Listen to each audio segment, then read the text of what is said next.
vero insegnamento non è nelle parole, ma nello spazio che le parole lasciano. Tradizione Zen. Benvenuti su Riflessi Zen. Eccoci ritrovati per il secondo episodio del podcast Curiosità Zen. Come promesso, nel primo episodio abbiamo parlato del momento presente, dell'importanza di abitare l'istante senza fuggire nel passato o nel futuro. Oggi continuiamo questo percorso con una curiosità profondamente legata alla presenza, il silenzio. Perché nello Zen il silenzio non è assenza, è comunicazione profonda.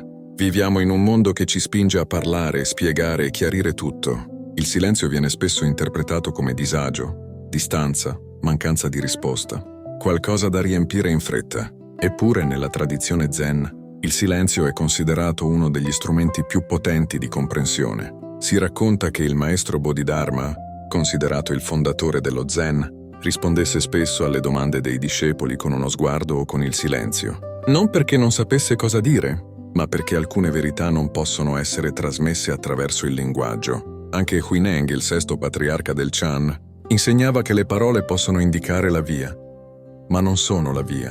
Quando la mente è silenziosa, diceva, la comprensione sorge da sola.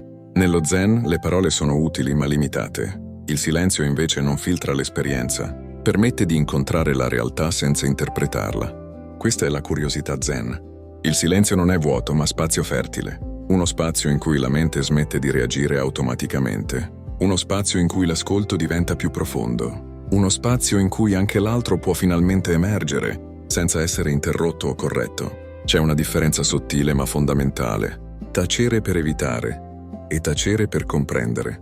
Nel primo caso il silenzio è chiusura. Nel secondo è presenza consapevole. Nella vita quotidiana questo insegnamento è sorprendentemente concreto. Non ogni domanda richiede una risposta immediata. Non ogni discussione ha bisogno di parole.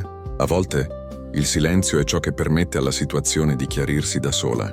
Il maestro Shunryu Suzuki scriveva: «Nella mente del principiante ci sono infinite possibilità, in quella dell'esperto poche. Il silenzio ci riporta proprio lì, a una mente aperta, non affollata».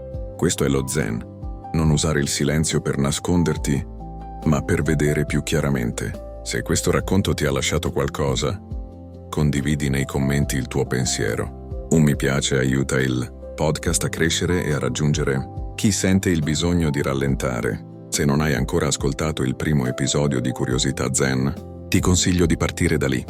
È l'inizio di questo viaggio. Nel prossimo episodio parleremo di un'altra curiosità Zen, legata al controllo e al motivo per cui cercare di dominare ogni cosa è spesso la radice più profonda della sofferenza. Grazie di cuore a tutti per il supporto. A presto nel prossimo episodio.